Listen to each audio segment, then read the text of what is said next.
Welcome back in YouTube. Today, I got to give a big shout out to Anthony. Anthony, thank you so much for the donation. I worked pretty hard on this analysis and hopefully you enjoy. I knew nothing really about NIO nor XPENG, and today we're going to break down both of these companies, go over their numbers, go over their valuations. How much should we be paying for these companies? Are they fair value? What's going on? So let's get into it.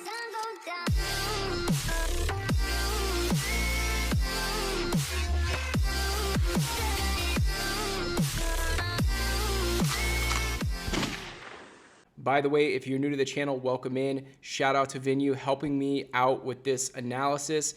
Guys, I had to break down the yen to the dollar. It took a lot of time to do this, so hopefully you all enjoy. I have no financial investment in either one of these companies, guys. I shoot it straight. I'm more on the value side of investing, so if my valuations don't seem outrageous, this is why, guys. I build protection in my investment, and if it gets to a good price, I buy. So some people might like my evaluations, some people might not. It is what it is. NIO is definitely growing, and there is a demand for their vehicles. As we can see here, 2020 Q2, 10,000 vehicles delivered, and in Q2 of 2021, almost 22,000 vehicles delivered. Check mark for growth there. We come right down the line, same thing for Q3, and we start noticing a little bit of a slowdown in Q4 and kind of in a pretty substantial slowdown in Q1 of this year.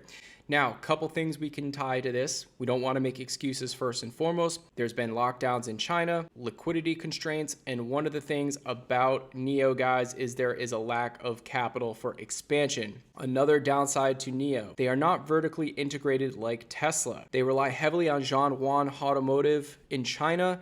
Guys, I don't even know if I'm saying that right, but roughly that's how you say it. Some highlights to go over here. Total revenue was $1.5 billion in the first quarter of 2022, representing an increase of 24.2%. And as we can see, that lines up with the top line deliveries, top line growth.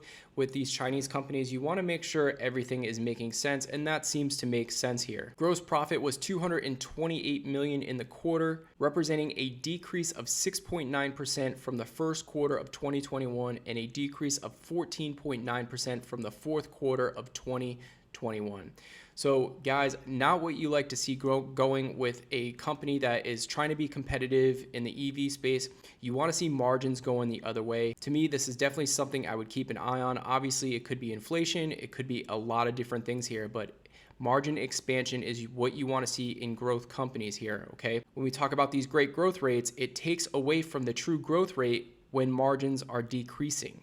As we can see here, it was a loss of operations of $345 million in 2022 and a total net loss of $281 million.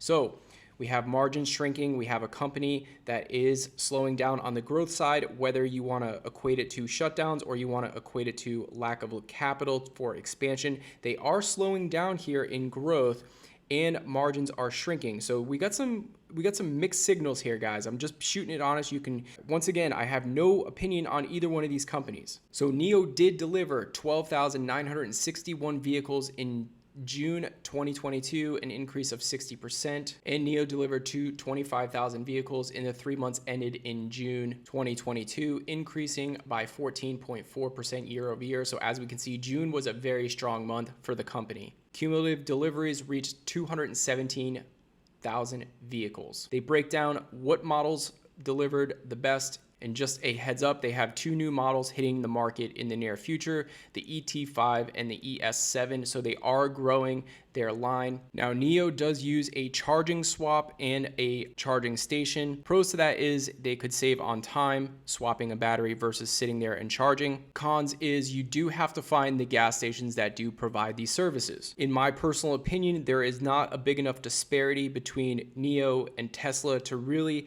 call it a value type vehicle. I think both are pretty comparable at this point in time. By 2025, NIO is projected to deliver 400,000 vehicles. So I am going to use a conservative growth rate and say by 2025, they deliver 338,000 vehicles. Now, ladies and gentlemen, the reason why I'm doing this is for A, to build a little bit of safety in my analysis. B, China has shut down and there is global tension, which could cause delays and logistical problems.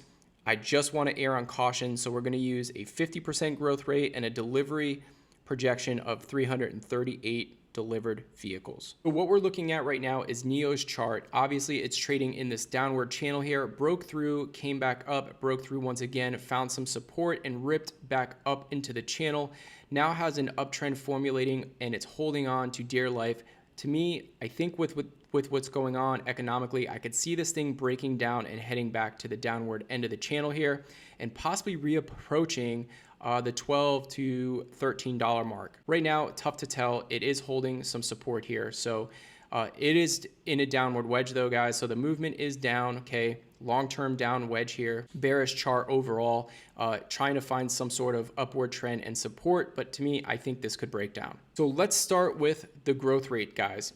I have them growing revenue at 50% year 1 through 3, 25% year 3 through 6, and 15% years 6 through 9. I want you to understand that there is a lot of risk with projecting these types of growth rates. They have been growing revenue pretty rapidly here, as we can see 107% in 2021, 107% in 2020, 122% in 2021. So I have them projecting to do 50% revenue growth due to how much they've grown over the last 3 years and the analyst expectations of the company. Now, once again, guys, I am undershooting what they said they were going to deliver for protection. We're using the difference in the currency of the yen and the dollar. And so everything that we're looking at right now is in dollars. Before we go any further, I do want to state that there were a lot of shares dumped on the market in 2020. Reason being is NIO was actually in some financial hardship. The pandemic hit, talks of EV space blew up and it skyrocketed their price and they took advantage of that. And what did they do? They issued shares and built a ton of cash. And now, in my personal opinion, I think NIO is well capitalized and has a pretty interesting future ahead of themselves. Their balance sheet has almost $8 billion in cash, while $3.3 billion in liabilities, but outstanding shares have skyrocketed to $1.6 billion. So we do have to equate, guys, for dilution with this company. Another problem with the company is they have negative EBITDA, guys. They are not positive cash flowing and they are not positive EBITDA yet. There are talks of them being positive EBITDA at the end of 2024, but we're going to have them going positive EBITDA in 2025. Something you definitely want to keep an eye on if you're a true investor in this company is, can they grow their margins? They seem reliant on a lot of other companies when it comes to technology and hardware. I do, however, think that could hinder their gross profits and margins in the future. I think vertical integration is really what you want to look at long term. Here's where it gets a little bit difficult on finding a multiple for EV to EBITDA. A company like Tesla trades for an EV to EBITDA in the 50s. But the auto industry in general trades at a fairly low EV to EBITDA. Between 8 to 10 is about what I've seen. So we'll put a little bit of a premium on NIO as they are growing at a rapid rate and they could be considered in the same class as Tesla, but I cannot put a multiple like Tesla on this company. So if I'm putting a 10 times multiplier EV to EBITDA on a company like NIO, I can see paying roughly $13 per share for the company. Now, personally, guys, I would probably be looking between 11 and 12 as it did hit this price point before, and that's about where I think technically the stock is heading from a technical perspective. So for me personally, guys, I would be looking to add shares between 11 and $12, but I can bump up the EV to EBITDA to 12, a 12 times multiplier, and we can see here that it becomes closer to a $15 stock and a fair value of roughly $30 in 2030. So this is my analysis on NIO. We do have to dig into XPENG, which was actually a pleasant surprise for me. A couple comments I would like to make about NIO, guys. Very lean gross margins, okay, very concerning with that. Only software product can improve its margins, but NIO has no strong autonomous driving software edge. Tesla has better margins due to their software, roughly 27.1% margins. So NIO is no different than the traditional automotive company. That is why I'm not putting a multiplier, guys, of 50 or 40 or 50 on the company. Vehicle production scaling is starting to slow. No trend change in the stock-based compensation, so we have to worry about dilution going forward. The China economy is possibly going into quantitative easing, which could absolutely help NIO from a capital raise standpoint and to put the gas on growth. And it has a large emerging auto opportunity. So guys, Definitely an interesting stock in my opinion at that $11, $12, even $13 mark. For me personally, I don't know if I can get behind these high valuations. I know the stock has traded at crazy price points, but to build safety for me and to hold it long term, I would have to get in at a way better price than $15. Just my personal opinion. Everybody has their own risk tolerance. This is just me personally. So what I would like to do now, guys, is move on to XPENG. All right, guys, this one is a very interesting stock. I think the risk is fairly high, not that high, but fairly high. And I think the reward is unreal. We're going to go over their numbers in a second here. What I would like to say about this company is just by the design, guys, I'm leaning a little bit more towards XPENG. I think this thing looks pretty darn sweet. Their business model is going to be a little bit more different than Tesla and NIO in the fact that they're more of a value company and wanting to push volume. So therefore, they are a volume company, but let's get into this one. Now, a heads up, Baba is heavily invested in this company, so they do have some skin in the game and believe in this business long term. If we look at total deliveries, guys, it is skyrocketing. Roughly 13,000 deliveries to 13.3 to 17 to 25 to almost 42,000 deliveries. And then in Q1 of 2022, 34,561. So definitely a lot of things could happen here. Obviously, we had lockdowns, we've had liquidity tightening, global tensions, war. So there's a lot of things that could have contributed to kind of the downfall of 2022. I do not want to take anything away from this growth. It is absolutely phenomenal, and I'm very impressed by this. Just to give you guys an idea, the 34,561 vehicles that were delivered represent a 159% increase from 13,340 vehicles delivered in 2021. Most of that coming from the P7 Smart Sedan, and they continue to keep growing their physical sales network to a total of 366 stores covering 138 cities as of March 31st. Guys, the growth in this company over the last 2 years is eye-popping. Here's where it gets even more interesting about this company. Unlike NIO, XPENG is self-operating charging stations network, which means that they do have the ability to make income on charging stations in the near future. So as their business model grows, they will be making extra money at charging stations, splitting those funds with the local electric companies. This adds an additional revenue for this company in the future that should help expand margins as well. Another thing I like about XPENG is they are a little bit more vertically integrated. They do have their own software and self-driving mechanisms, so therefore they are not reliant on any other companies. They are much more vertically integrated than NIO, and therefore I do think that will expand margins long term. I also believe that will take market share away from NIO as the prices, when they do get competitive, XPENG might have the upper hand for value. Gross margins are only 12.2%. Obviously, this is a concern, but this is also a company that hasn't been operating that long and is in complete growth phase. Roughly 10.4% is going to gross profit. That is a slight uptick from the year prior at 10.1. Before we get into the fundamentals, I do want to point out that they do have 2 new models hitting the market here soon. The G3i and the G9 will be added to their line here in the near future, so they are expanding as well. When I look at XPENG, I think that using a 55% revenue growth rate sounds ridiculous, but they've been growing at over 100% consecutively from 2020 to 2021, growing 259% top line, and now into 2022. They're averaging 170% revenue growth, guys. I'm using 55 over the next 3 years, 28% over the 3 to 6 years, and then 14% from 6 to 9. EBITDA margins, guys, are going to be completely negative for at least the next 3 years. So we're going to go negative for the next 3 years at 5%, positive EBITDA from 3 to 6. The reason why I'm getting a little more aggressive on positive EBITDA for the company is the fact that their charging stations are going to be money makers here.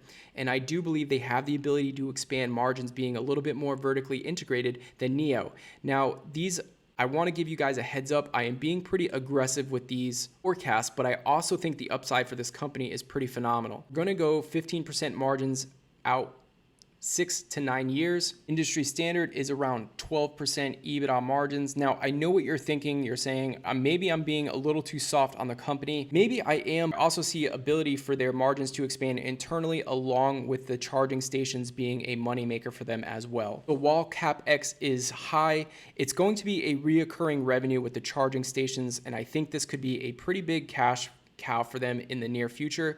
So therefore, I do think they are going to have above average margins. If you don't agree with me, please leave a comment down below. When we look at analyst expectations, we have anywhere from a 21 price target all the way up to a 63 price target for the stock. You normally get these big disparities with pre-revenue companies that are growing at a high rate and burning cash. But our margins are getting a little bit better here, as we can see, getting to negative 15%. So we have them being negative 5% EBITDA margins. Once again, we are dealing with some dilution here. They have, in 2019, they had 1.4 billion shares outstanding. In 2022, they have 1.7, a little over 1.7 billion shares outstanding. Balance sheet.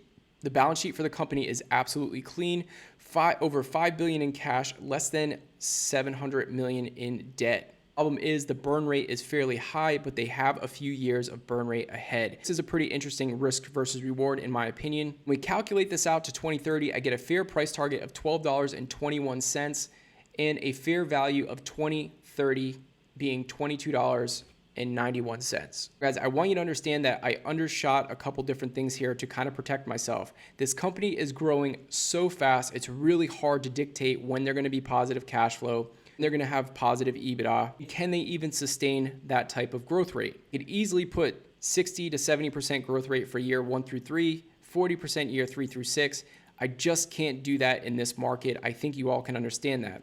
Now, where I can get behind is possibly putting a little bit higher of a multiplier on here due to the fact that they do have other ways to make income here. So unlike NIO, where NIO is basically just a car company, this has different avenues for revenue, and I would like to use about a 14 to 15 times multiplier on them.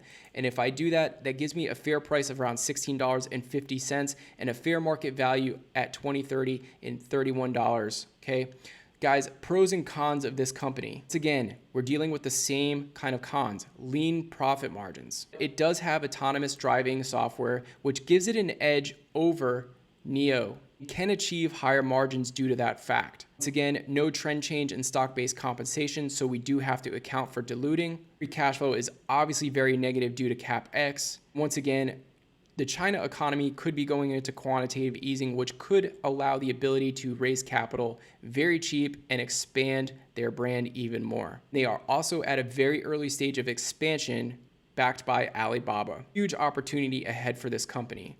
Guys, this company got to the game after NIO and is outproducing NIO by a pretty good margin here. I think their car is a better bang for the buck. I think they're growing at a higher rate, and I think they have a better opportunity for margin expansion. With that being said, I do think they are a little bit more of a risk overall, but at the right price could be very interesting. As always, guys, I hope you appreciate my dive in here to NIO and XPENG. As always, we will see you next time, investors. Peace.